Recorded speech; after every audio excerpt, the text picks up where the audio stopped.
नमस्कार दोस्तों, आइए आज बात करते हैं इंडिया और चाइना के बीच हो रहे बॉर्डर टेंशन्स के बारे में। गालवान वैली में 15 जून की रात को सीवियर क्लैशेस हुए दोनों ही आर्मीज के बीच।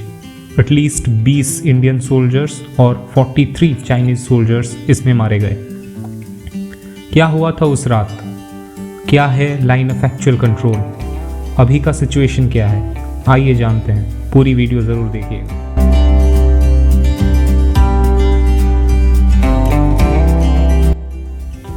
क्या है ये line of actual control, LAC, वास्तविक नियंत्रण रेखा? बेसिकली ये एक डिमार्केशन लाइन है जो कि सेपरेट करता है इंडियन कंट्रोल्ड टेरिटरी को चाइनीज कंट्रोल्ड टेरिटरी से, लद्दाख में और तिब्बत ऑटोनमस रीजन में।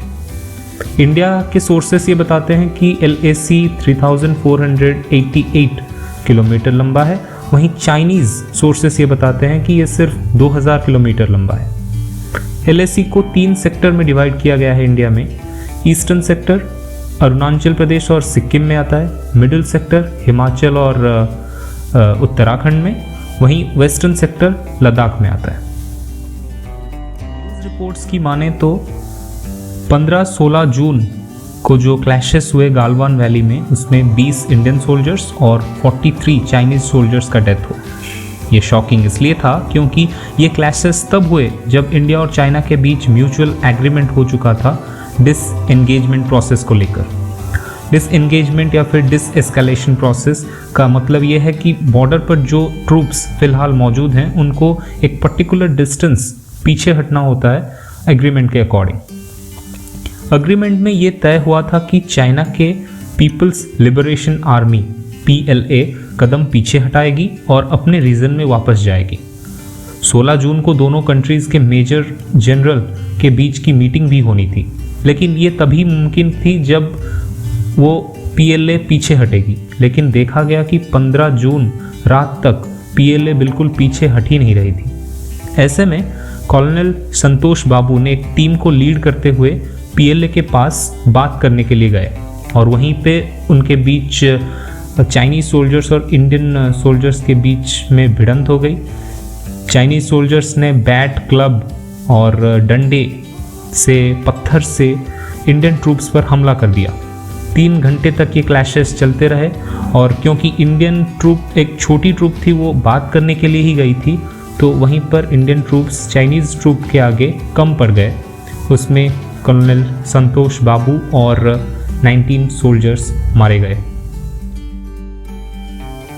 इंडियन सोल्जर्स जो कि LAC में तैनात हैं, वो किसी भी तरह के वेपन्स अपने साथ कैरी नहीं करते हैं।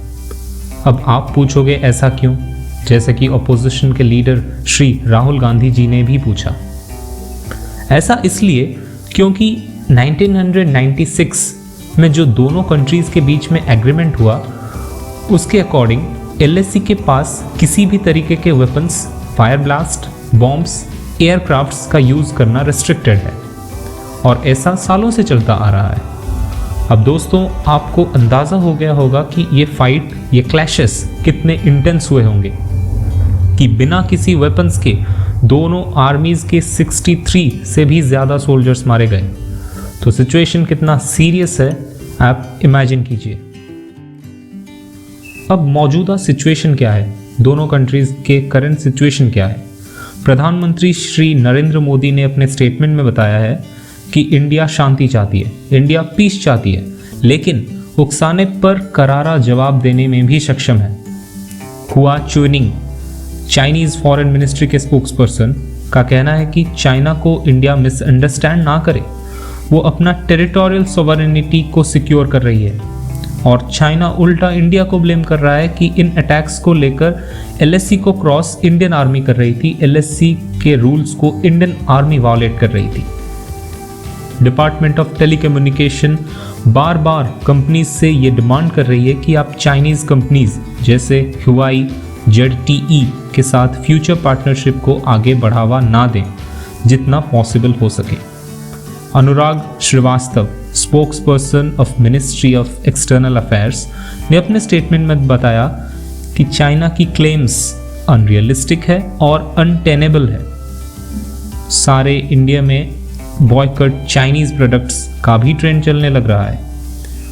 और ऊपर से सेंटर का इंडियन रेलवेज को, BSNL को, MTNL को और बाकी सारे प्राइवेट कंपनीज को ये सख्त निर्देश है कि आप चाइनीज़ डील्स और इक्विपमेंट्स को बैन करें।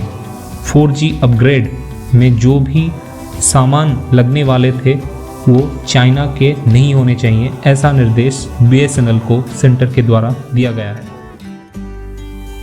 ऐसा अनयूजुअल सिचुएशन में जहां ग्लोबल पैंडेमिक से, इकोनॉमिक क्राइसिस से, अनएम्प्लॉयमेंट से पूरी वर्ल्ड परेशान है, चाइना अपनी टेरिटरी को एक्सपैंड करने में लगी है। सिचुएशन अभी सीरियस है। आर्मीज़ को हाई अलर्ट पर रखा गया है। डिफेंस मिनिस्टर ने एक इमरजेंसी मीटिंग बुलाई थी 15 जून की रात को। PM मोदी ने भी ऑल पार्टी मीटिंग बुलाई है। दोनों कंट्रीज़ के बीच हुए पहला राउंड के टॉक अनफॉर्चुनेटली इनकंक्लूसिव रहे। अब आगे क्या होता है टाइम ही बताएगा। Let's hope for the best. Video अच्छा लगा हो तो लाइक, शेयर और सब्सक्राइब ज़रूर कर दीजिएगा। तो आज के लिए बस इतना ही। धन्यवाद, नमस्कार, जय हिंद।